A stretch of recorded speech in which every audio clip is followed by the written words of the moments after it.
All right, everybody. Sorry about that. If maybe you guys can let me know that you can hear me, not just see me, that everything is actually working, and that everything's functioning. On the chat, maybe you can give me some kind of thumbs up. I see it's working. Yes, good. All right. That was the weirdest it's ever happened. This is the challenges on the road. It was basically a power failure on my computer. The computer completely crashed. It just died. It was not an internet problem. It was a computer problem. And the charging cable and the charging ports on this MacBook Air just are not working. I'm not sure exactly what's going on. I have to take it into the Apple Store tomorrow to see if I can get it fixed. I had to figure out an alternative, but that was just weird. Everything it started shutting down programs because there wasn't enough power, and then it just shut down the whole computer. So anyway, the internet's working fine, and we can continue. And unfortunately, we've lost quite a few of you viewers there, and but I've got a bunch of additional news stories that we should and can cover. And then what I suggest is that we switch over to the super chat, where we've still got a bunch of super chat stories, super chat questions, and happy to get more if you're so inclined. Questions about anything, and we can go till late, and I'll make this up to you guys, I guess. All right, the one story I wanted to add is it's a little indication of. You remember yesterday we talked about people moving to Russia, and this is a little indication of what life is like in Russia, what kind of rule of law you can expect to live under if and when people move to Russia. I got a bunch of comments on yesterday's show. About supportive of the idea of moving to Russia and the opportunity that Russia represented for a lot of people, and how awful it was in the United States. Anyway, I thought I'd give you this story from Reuters out of Tbilisi in Georgia. This is the story of a 20-year-old Russian man who burned the Quran. Now, you'd think that Russia, being the bastion of Christian Western civilization, would frown upon, would support the burning of the Quran, would be supportive of it. But no, I mean, a big chunk of Russian population is Muslim, and the last thing Putin wants to do is offend Muslims. There is no right in Russia to free speech. There is no right to burn a Quran. You cannot burn books. So a 20-year-old Russian man who burned the Quran, his penalty was to basically be sent to Chechnya, the Chechnya bastion of Islamism, and Kadyrov, who is the monstrous head of the Chechen Republic, a real bastard, real bad guy, basically posted a picture of his son, Kadyrov, the head of Chechnya, his son beating this man. He was sentenced to 3.5 years in jail and was beaten by Chechens.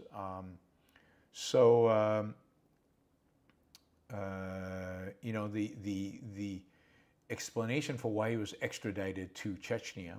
Chechnya is part of Russia. It's part of the Russian Federation. It's like a state. Was that's where the complaints were about him burning the Quran. The complaints were being made in Chechnya. So they sent him to Chechnya. So under Russian hate speech law, I guess, right? You get tried by the group that you offend. that is going to go really well, really well.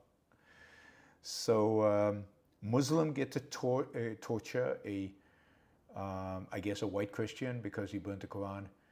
in Russia. That's the way they deal with these kind of issues. This is not a country anybody should want to live in, not a place anybody should want to go to. It really is bad, really is bad. Let's see, what else did I, that can wait till next time, that can wait. Yeah, let's just hold off there. I'll keep some of these other news stories for another time. And let's move on to our super chats, and we'll cover those. And hopefully the people who ask these super chats will, if they're not on right now, will be on later, and they can catch them. I have all the super chats. Don't worry, people. I've got them all, and we're keeping track of everything, and so we can deal with these. I've got all of them. Let's and feel free to ask more, particularly if they're going to be $20 or more. Let's see. Let's start with Michael. Michael, can you be rich and successful and still be a pathetic human being? Is this the power of compartmentalization? Did Ayn Rand ever discuss this phenomenon of human psychology?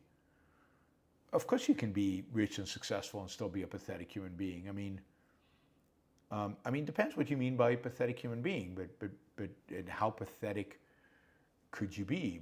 But yes, there are a lot of rich people who behave in horrible ways, do horrible things, and waste their lives.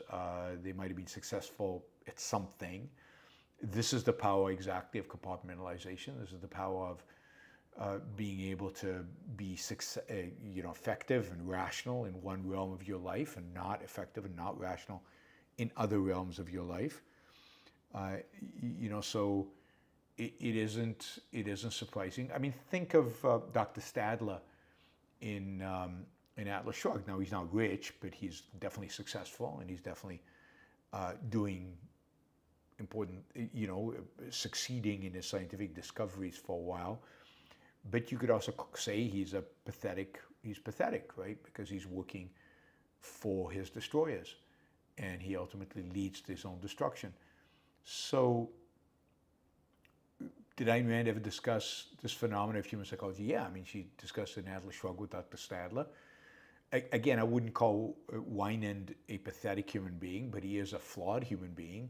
In spite of his being rich and successful, he's significantly flawed and does pathetic things like supporting TUI, right? And she discusses quite extensively his psychology and how he's oriented, and the idea that he has come to, again, because of altruism, that the only way to be successful is to control other people. He won't be controlled. He refuses to be controlled. So the only way to be successful, if he's not being controlled, is to control. And he can't conceive of the idea of the trader principle, of the idea of success through trade and treating people that way. So she obviously talks about it in her novels, but compartmentalization is quite prevalent in our society, and being rich and successful in one realm is no guarantee that you will be successful in other realms as well. Like the most important realm, which is the realm of actually living, which is the most significant of all the realms. Thank you, Michael. Let's see, James had a $50 question. Okay. Can you do a short segment or news roundup, including natural disasters and insurance? I'm moving to Texas from New England and realized that there is a huge difference in costs on different things in both places. On another note, thoughts on second homes. Wow, I mean, there's a lot that one can say about the issue of insurance and natural disasters. I mean, I think the most important thing to note is that insurance generally is a highly regulated area, and that the government, both state and federal government, intervene in the way insurance is managed, run, in really pretty horrific ways. Some examples of that. In California, there obviously are earthquakes, and earthquake risk is significant risk.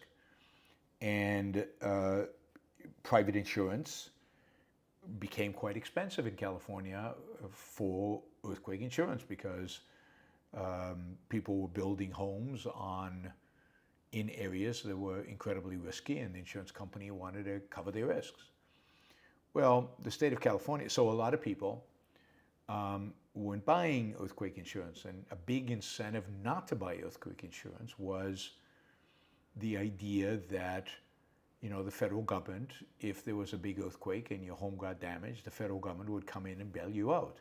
What's it called? The same thing happened in Katrina, right? The federal government comes in and it writes checks and it bails everybody out. So why buy insurance and spend money when the federal government will probably bail you out anyway? So private insurance companies, in order to successfully insure earthquake risk in California, you need people from all over California, and you need very large numbers of people to buy insurance. You need it from all over California. And then what happens if an earthquake hits a particular area? Because you've got so many clients, you've got a big reserve, and you can pay the people where the damage has happened. Because of the disaster relief that the federal government provides, fewer and fewer people were buying insurance. Insurance companies were finding it incredibly unprofitable to sell earthquake insurance in California. So people going without insurance. Insurance companies, some of them were leaving the state. There was less insurance available. Prices were going up because there was less competition.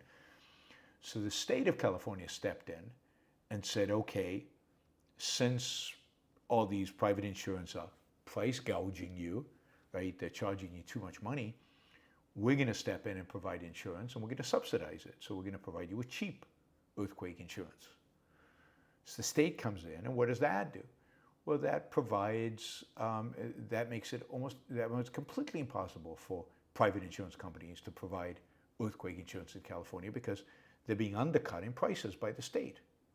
And then soon enough, all the private insurance companies have left the state of California, and the only place you can buy earthquake insurance is from the state itself. So when there is an earthquake in California, and there will be at some point a big earthquake in California, the state will have to pay it out, and we know that the state doesn't keep reserves for these things. The state is not an insurance company. It'll pay it out of taxes, taxpayer funds. So there'll be a massive subsidy, a massive redistribution of wealth, from those who weren't in an earthquake place to those who were. Taxes will have to go up, and it's a complete and utter disaster. All started from the fact that FEMA, that's the organization I was thinking, FEMA exists, and the very fact that the government provides disaster relief. Same thing with floods, right? So there are certain parts of the United States where you cannot get insurance for floods because there's no risk of a flood. It's a known certainty that the area will flood. And insurance is not supposed to cover you for known catastrophic certainties. So insurance companies just won't insure you, or they'll charge a huge premium. And in a free market, what would happen is nobody would build homes in places where they couldn't buy insurance or where they couldn't afford the insurance. They just wouldn't buy the home. So again, the government steps in, and I think the federal government in this case, basically provides flood insurance. It provides flood insurance in the Midwest, all over around the Mississippi and so on.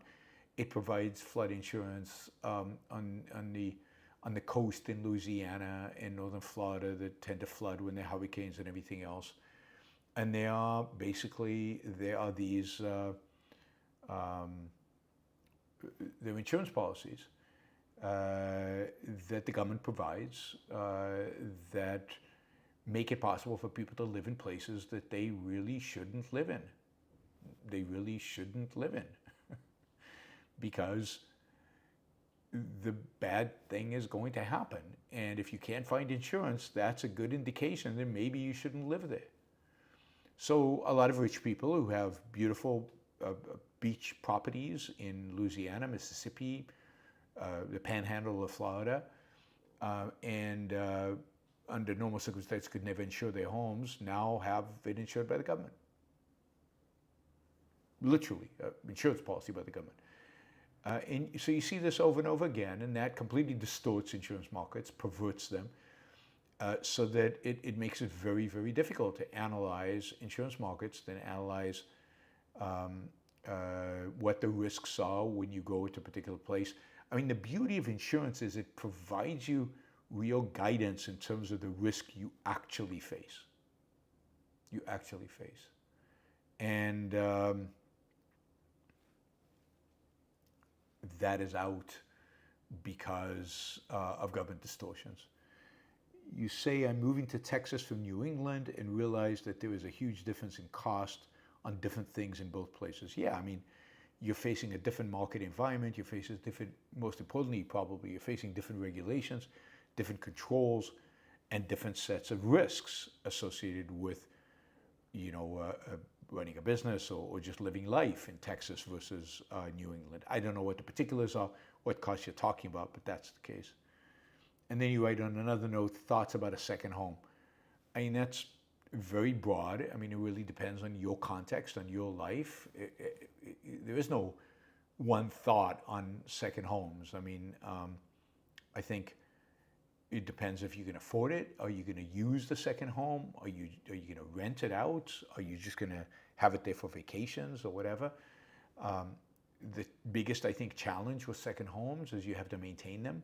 You have to keep them up, which can become a major hassle. On the other hand, a second home is amazing because you get to live in two different places and you can shuttle between them, and it's not super convenient.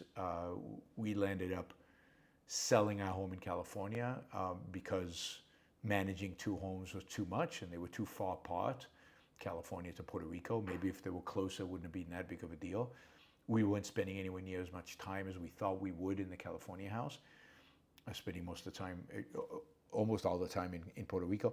So it really depends on your circumstances, what you can afford, how much time you're going to spend in the second home, what's the nature of the second home. Is it just a vacation home that you go there for a month once a year, or is it somewhere where you want to spend more than that? Too many factors to consider to give you any kind of guidance. You'd have to give me a lot more information. But really, you need to really think through the costs and the benefits. And one of the costs is the hassle, just the hassle of maintaining two homes, which is a real challenge. Thank you, James. Ian says, any good book recommendations on business leadership? I mean, there were a lot of good books on business leadership, but of course the names are not going to come to me. But let me just suggest one book, and that is a book by John Allison on business leadership. Now, I don't remember the name of the book. Maybe somebody here in the chat can pull up the name of John Allison's book. But John Allison, the former CEO of BB&T, a former chairman of the board, who is now retired from all of those positions, exceptional world-class CEO, took a little farming bank and turned it into one of the biggest banks in the United States. Really a phenomenal guy and a phenomenal CEO. And he wrote a book about business leadership, and I highly recommend it. So look him up on Amazon, John Allison, Business Leadership, and you will find the book. That's the one I would highly recommend. James with another question. How do you think Wall Street firms and big corporations start their relationships with government that turn into cronyism over time? For example, how does private equity or hedge fund start small and grow through government over time? Well, I mean, let's say private equity or hedge funds, the same thing. I mean, the obvious way in which that happens is, where does the private equity and the hedge fund get their money? Most of their money is going to come from pension plans. Pension plans are often pension plans of public organizations, of cities, of states, of public institutions. And those relationships can very quickly become crony. I mean, and there's a lot of laws because of this, to to avoid what they call corruption, but to avoid really cronyism. There are all kinds of laws about your relationship with your investors and what you disclose and how you disclose it, and so it's the regulators on top of this, and they're trying to control it in a variety of ways. So let's take campaign contributions. You can make locally. You can make campaign contributions to your governor or to somebody who's going to become a governor, and then when they become a governor, they can allocate a significant amount of money from their pension plan that the governor has a lot of say in into your particular fund. Now that today is illegal, but again, for a long time it wasn't, and even when it's illegal, how much of it gets done behind, in ways that are not easily detectable, There's so many ways in which this cronyism happens, and then of course, private equity companies, they own lots of companies. A lot of those companies have all kinds of interests locally, and they can be helped by subsidies, or they can be hurt by subsidies to their competitors, or they can be helped by changing zoning, or they can be helped. So the private equity is going to go to the government and ask them to do this or that, and of course,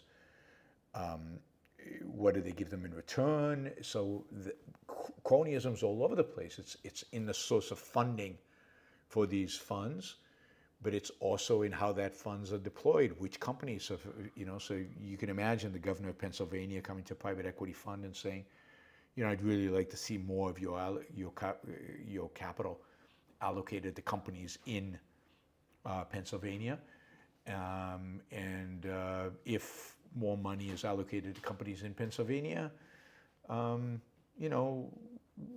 will be nice in terms of allocating more funds from our pension fund into your funds. So there's a million ways in which this can happen. And it does. It's all over the place, cronyism, at the fund level, at the finance level, at the fund level. And of course, Wall Street firms, right? They're so heavily regulated that by definition they are interwound with the regulators. And there are all kinds of ways in which the cronyism happens there. One of the big ways is when you retire as a politician, Wall Street offers you $1 million job to come and work at the bank so that you can help influence legislation that affects the bank in the future. You know that as a congressman, so you're not going to piss off the banks in advance. You're not going to pass regulations, let's say, that piss off the banks because you want a job at the bank afterwards. And the same is true of the regulators. Many of the regulators are expecting high-paying jobs at the firms that they regulate after they leave government. So the whole system is corrupt. The whole system is filled with cronyism. There's no way to point at a start and an end point. It's everywhere. It's all over the place, it's incredibly destructive, and there's no way to get around it unless you separate economics from politics, which is what we advocate for: the complete separation of economics from politics. Jennifer, is it healthy to want one's relationship to be based on a mutual exchange of spiritual and material values, both, and not just one or the other? Sometimes even pure business relationships can become deeper friendships. Yes, I think, well, look, let's say, business relationships, particularly if it's a business partnership, is never purely just material. There's always an element of spiritual benefits, spiritual trading. Even if it never becomes a deep friendship, it has to involve respect, and it has to involve mutual understanding, and it has to involve a lot of things. So, you should want your relationships to be as broad and all-encompassing as possible, and to cover both spiritual and material values. And I think, a lot of good business partnerships do end up being deep friendships, and because of the respect you gain as a business partner. So yes, I wouldn't see it as one-dimensional. People always say, you probably hear this a lot, don't go into business with your friends. Well, then who are you going to go into business with? Your enemies? People you don't like? People you have no respect for? I mean, the only people I'd ever go into business with are my friends. I'd never go into business with anybody but my friends. And my experiences of those businesses relationship had always been incredibly positive. I've never had a massive falling out with a business partner. So, because we started out as friends. And those friends are built on respect and, mutual admiration and all of the other stuff. So yes, you want more, not less. Andrew, your comments on the economic dynamics of price gouging reveal how understanding it requires conceptual and long-term thinking. Emotionalism is all one needs to blame greed. Intellectuals who know better should speak up. Yeah, I agree. And this is the thing. Almost all economists know better, but they don't speak up. They don't speak up because they have partisan loyalties. They don't speak up because they're afraid. They don't speak up because they don't like to alienate people. They don't speak up because they're just academics doing their job and they don't want to intervene. Or they don't speak up because they've been corrupted by the system. But they all get it. This is not hard. The thing about, the price gouging example is you've got to be able to think long term. You have to think rationally, and you also have to think about secondary and third level effects. And here I will recommend for, I don't know how, the nth time, Economics in One Lesson by Henry Hazlitt. Economics in One Lesson by Henry Hazlitt, which is a brilliant book that basically shows how what appears simple, emotionally appealing, emotionally easy, actually has, you have to see what it really does. You have to look for the second, third, fourth level effects. You have to look at the effects over time. You can't judge it in the point, and you have to think. You can't be emotional about it. So, yes, economics can be complicated. It needs to be thought through like any other field. Engineering, you wouldn't build a bridge based on emotions. Don't have opinions about economics based on emotions. It's not that hard. All right, Wes, thank you for the sticker, $50. I really, really appreciate that. Also, let's see who else we have. We have Mary Aline, thank you for the $20. Really appreciate that. Mike Dial, thank you for the sticker. I don't know if you guys are here. John Parker.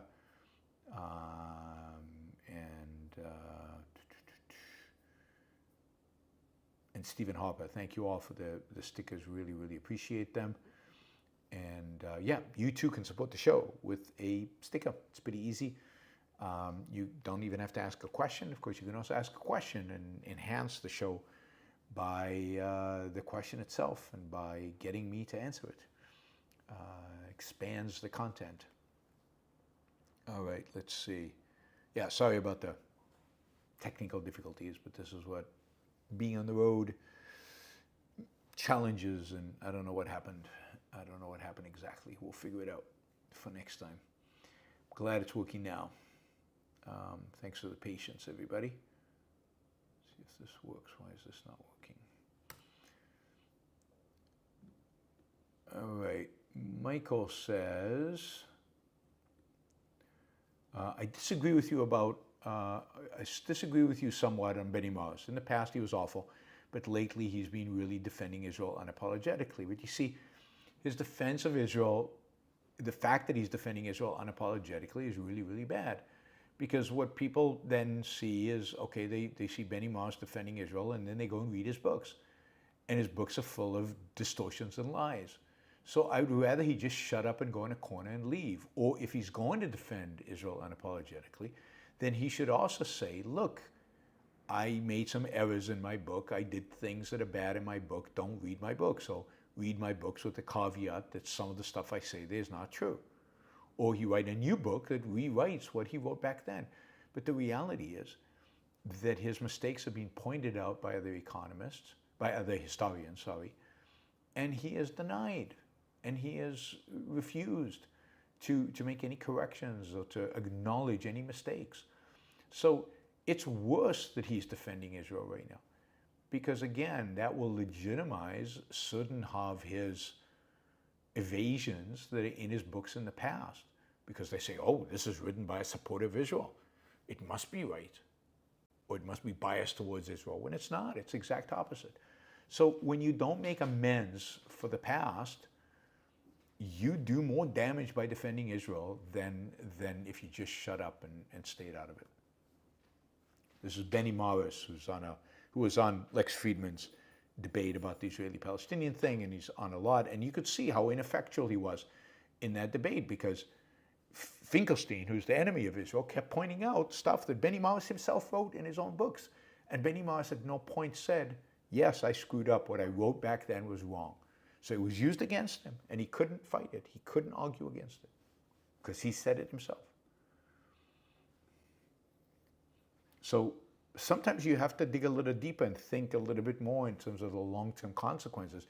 Even when somebody is defending a point of view you agree with, what are the consequences of it being that person? It's like everybody says, you know, Trump was great on Israel. He moved the embassy. He did all these things. Yeah, but it was Trump. So, you know, the whole association with being pro-Israel is now associated with Trump. Is that good for Israel? Probably not long-term. Who does the thing that they do is often, you know, really, really important. Okay, Michael also asked, in the case that you can catch flies with honey, but you can catch more honeys being fly. I'm sure that's something clever there, but I don't understand it. Sorry, Michael. I just don't understand what is there. John says, do you have any comments on the renewed speculation around RFK Jr. dropping out of the race and supporting Trump? Yes, I talked about this in the other part of the show, in part one of the show. This is kind of part two. Yeah, I mean, I think it's not speculation. I mean, this is what his vice presidential candidate said. She's basically said that they have come to the conclusion that if RFK runs, that it increases the likelihood that Harris will win. They don't want Harris to win, so they are seriously considering leaving the race and joining with Trump in order to defeat Harris. And I think that you know, one way or the other, that is, in a sense, that is a match made in heaven.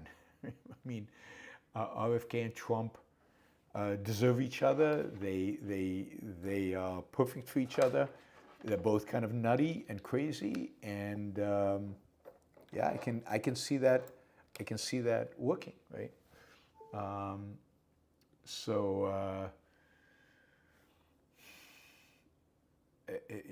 You know, I suggested in previously that maybe Trump can make RFK, I don't know, maybe can make him head of the CDC, or maybe he can make him you know, vaccine czar, or he can make him conspiracy theory czar, or he can just make him in charge of infectious diseases or the National Health Institute. I mean, there are a lot of positions RFK Jr.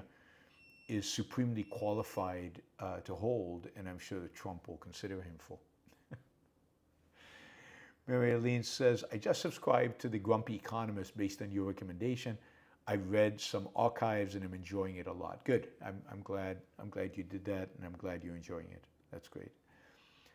Daniel says, you should invite the author of The Reopening of the Western Mind onto the show. I have. I invited him. He said no.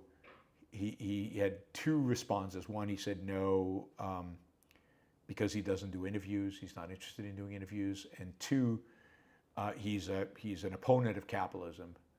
And I think basically what he meant was he'd be uncomfortable coming on my show given that he disagrees with me on capitalism.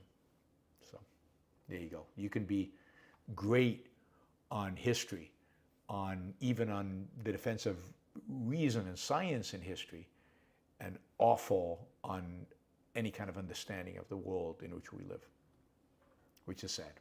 But that's a good example of compartmentalization. Why is this not working? Which is curious. Oh, maybe it is working. Okay. Kim, almost done reading Atlas Shrugged for the first time, and what an amazing journey it's been. 2 thumbs up to Kim. It is an amazing journey. I'm jealous of anybody reading Atlas Shrugged for the first time. What a journey that is. How exciting it is for you. So congratulations, Kim, and yeah, it's life-changing, life-changing.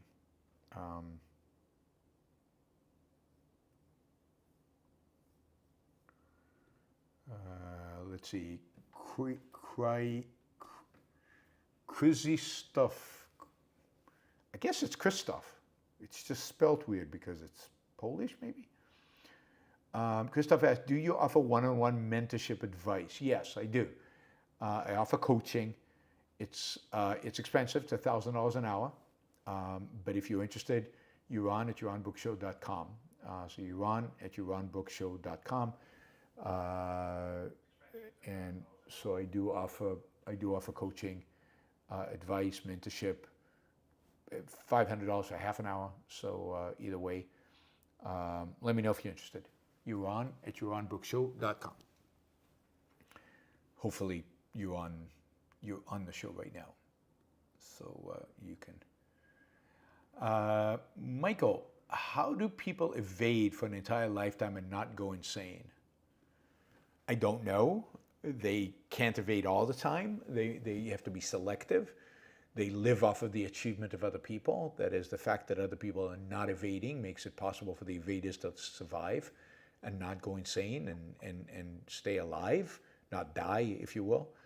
But yeah, at the end of the day, it is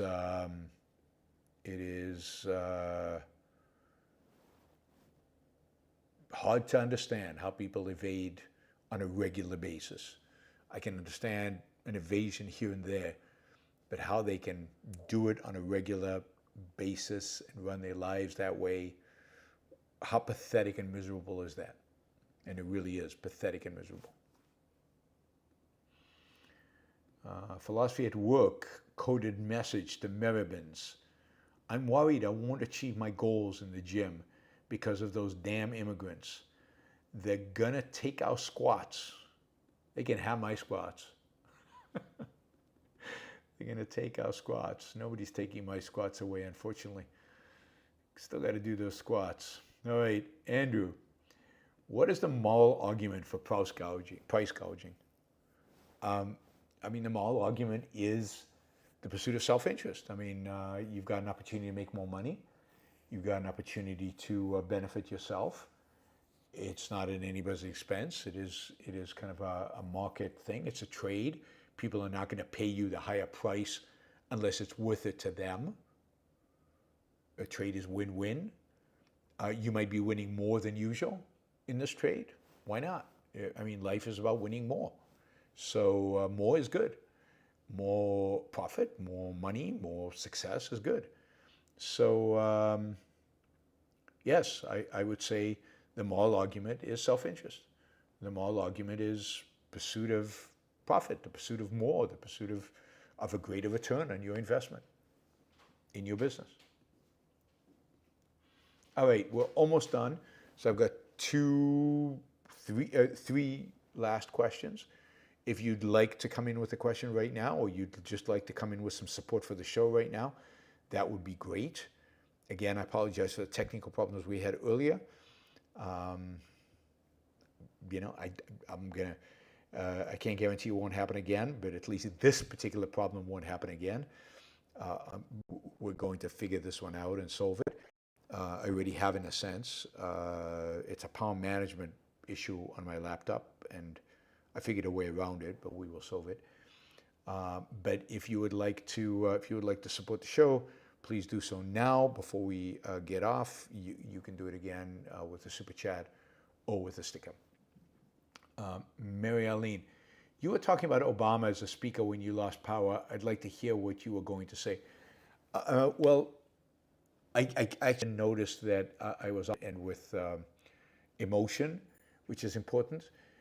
He is deliberate in his speaking, in the way he speaks, the way he raises his voice, what he emphasizes, how he emphasizes it. He pauses a lot, which is very, very important in a speaker. He knows how to pause. He asks questions of the audience to engage them and get them involved in whatever he's talking about. Let's see. He's looking at the audience. He's very good at scanning the audience, giving them the sense that he's looking at them, that he's engaged with them. So he's actually just technically a good speaker. His content is awful. It's particularly evil given that he is super smart and he knows what he's doing and he says horrible things. He's been very influenced by philosophy, and probably one of the most awful speeches anybody's ever given as president was his "You didn't build that" speech. It just goes down for me at least, in history as one of the most horrible presidential speeches ever. But again, from a purely technical perspective, he does a good job and he engages the audience and he knows how to do it. It's almost like he took my class, in public speaking. The other thing to note about his talk last night was, which I mentioned in the post, was that he spent basically half the talk slamming Republicans and going after them and ridiculing them and differentiating, but really distancing himself from them and showing how pathetic and ridiculous they are. And the second half of the talk, on bemoaning the fact that we live in such a divided country and there's so much political polarization. So, you can't have your cake and eat it too. So he's creating polarization, which he did while he was president, and bemoaning the existence of polarization, right? That's what he does. I also mentioned, and a lot of you won't like this, but in comparison to what we have right now, he's sane and articulate. And I mean, when he was president, I despised him and hated him and couldn't listen to him. And now he comes across as reasonable as compared to what we have, right? He was a terrible president. He was, in many respects, one of the worst presidents in American history, but then all of them have. Bush, Obama, Trump, and Biden have all been terrible. Just unbelievably terrible. 4 of the worst presidents in American history. And,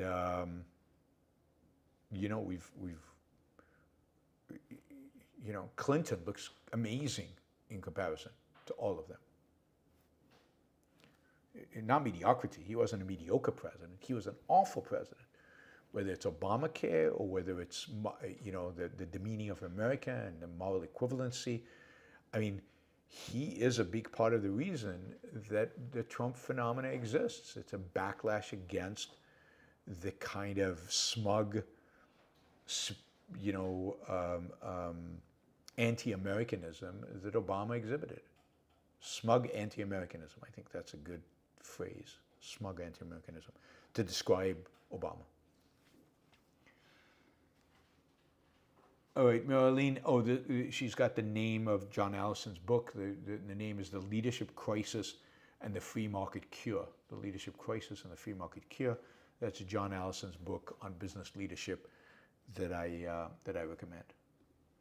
Thank you, Mary-Aline, for providing that. Mary-Aline also says, consider the deep friendships that develop among businessmen in Atlas Shrugged and even the Fountainhead. Yes, great examples. They don't just do business. And look, consider the deep, I wouldn't call it friendship, workers have for Reardon. The reality is, and they're not friends, them recognizing Reardon's genius and admiring him and him recognizing, their skill and the value that they bring to producing and helping make his dream a reality, right? Make his written metal a reality. So even at the level of a boss employees, there are spiritual values being exchanged. So in that sense, there is no mind-body split, right? It's it really is, material and spiritual are integrated. John, thank you. Really appreciate that. I appreciate the support. All right, I'm going to give you a couple of minutes if anybody wants to ask a question. Otherwise, we will call it a night. I'll be back on tomorrow at the same time, so 8 p.m. my time, 2 p.m. East Coast time, with news. Either tomorrow, or thanks, John. I appreciate it. John just gave another $5. Either Thursday or Friday, I will be doing a positive show. I'll also be doing a show on Saturday. No show on Sunday. There's an opera performance we're going to Sunday night, but I do plan on doing a show on Saturday evening. And in the next 3 days, one of those shows will be a positive show, probably about making your life an adventure, something like that. So kind of something inspiring to motivate you and to get you off your butts and to live the best life that you can live. All right. Thank you. I appreciate the support. Again, I apologize for the technical problems, and I will see you all tomorrow. Bye, everybody.